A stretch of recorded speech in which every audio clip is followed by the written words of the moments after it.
rekan-rekan awak media, suster dan saudara-saudari sekalian.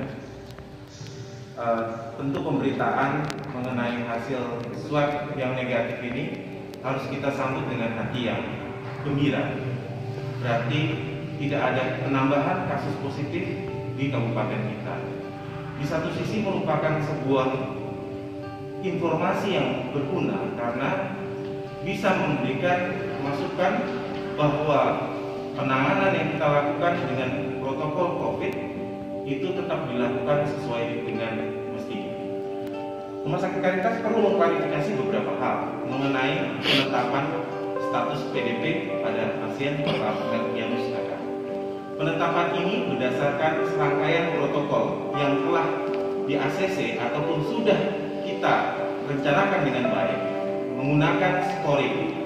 Untuk teknis lebih lanjut akan dijelaskan oleh juru bicara teknis kami nanti Dr. Yan.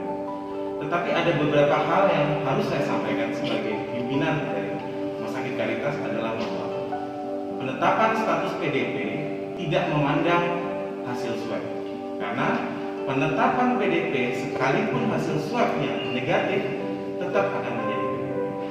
Yang menjadi catatan adalah bahwa semua kasus PDP berdasarkan protokol dari gugus tugas nasional harus dimakamkan dengan metode ataupun tata cara COVID. Ini yang harus menjadi penjelasan yang masuk ke dalam masyarakat, karena banyak masyarakat beranggap bahwa PDP itu adalah COVID. Itu bukan, itu beda sekali. Tidak selamanya PDP itu COVID, dan tidak mesti juga COVID itu harus dari PDP. Banyak juga kasus COVID yang terjadi karena OTG atau orang tanpa gejala. Nah, untuk itu marilah kita bersama belajar bahwa kasus yang ada di Sumbar ini merupakan sebuah pembelajaran bagi kita bahwa ini adalah masa pandemi di mana kita tidak bisa menganggap enteng penyakit. Ketika seseorang datang masuk ke dalam rumah sakit dengan kriteria atau diagnosa sesak napas, terutama pneumonia, besar kemungkinan dia bisa menjadi seorang PDP. Nah, inilah yang harus dimengerti oleh masyarakat.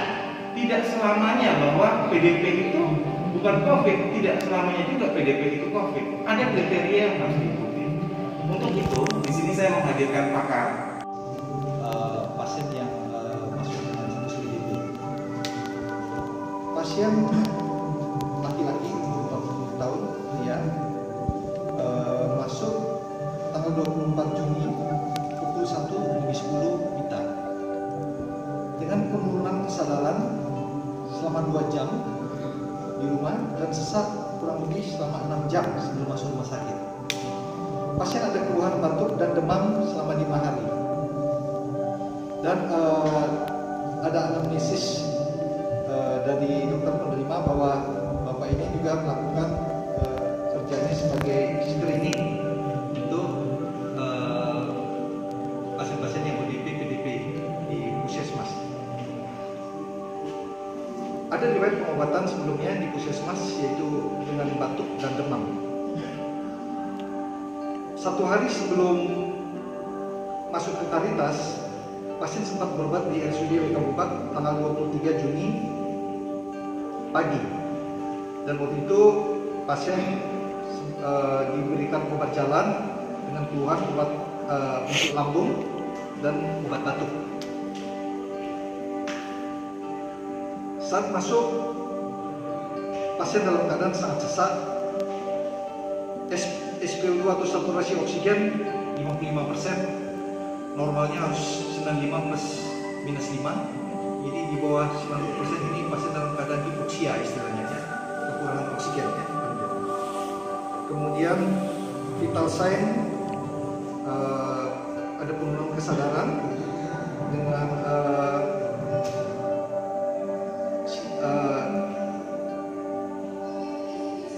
nadi yang lemah, ya, nadinya 111, respirasi waktu itu atau pernapasan 40 kali per menit dengan suhu badan 38 derajat Celcius, tekanan darah 90/60.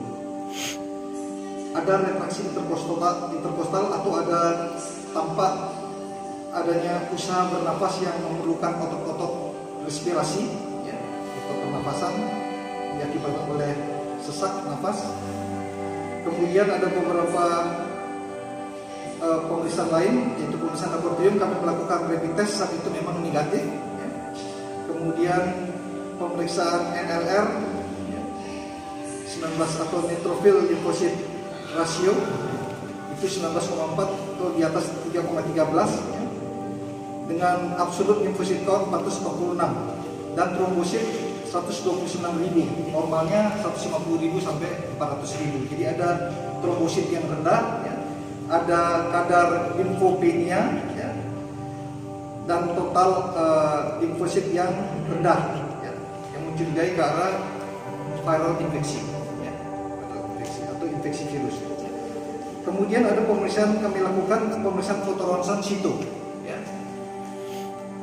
Waktu itu hasil bacaan kami masih konsulkan ke spesialis radiologi yang ada di WK Bubak. Waktu itu kami memang ada kerjasama sekarang dengan spesialis radiologi untuk pembacaan foto-foto ronsen yang beliau yang lebih berkompeten untuk menjawab itu. Dan hasil ronsen itu memang ada pneumonia bilateral, jadi ada infeksi akut pada paru-paru.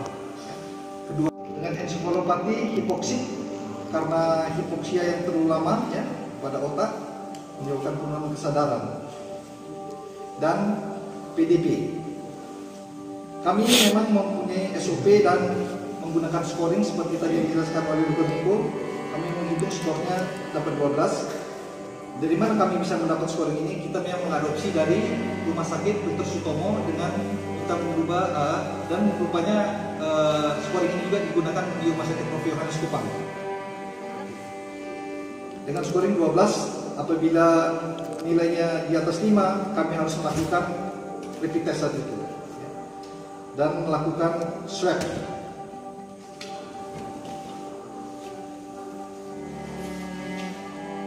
Kemudian tindakan-tindakan yang sudah kami lakukan, kami sudah melakukan pemasangan infus, pemberian oksigen maksimal sampai 15 liter, kemudian memberikan obat-obatan, antibiotik ceftriaxone 2 gram, azitromisin 500 1 kali 1, kemudian dexamethasone saat itu juga kami sudah berikan, dan aminofilin untuk mengurangi rasa sesaknya. Kemudian saya berkoordinasi dengan dokter spesialis penyakit dalam di WK Bubak karena saat itu kami rencana untuk merujuk. Karena kami status rumah sakit darurat, jadi hanya menangani pasien dengan gejala sedang. Sedangkan kriteria pasien ini adalah masuk dalam keadaan berat karena salah satunya adalah SpO2-nya di bawah 90%, respirasi atau pernapasan per menitnya lebih dari 30 kali per menit.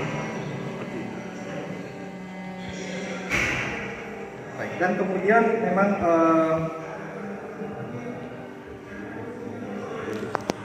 kami saat itu melakukan swab kedua yang sesuai dengan protokol, tapi pasien di WK Bubak memang pembuluh berat, sangat berat, dan akhirnya meninggal. Dengan catatan di sana pun dirawat dengan status pasien PDP, jadi masuk di ruang isolasi di sana. Demikian. Yeah.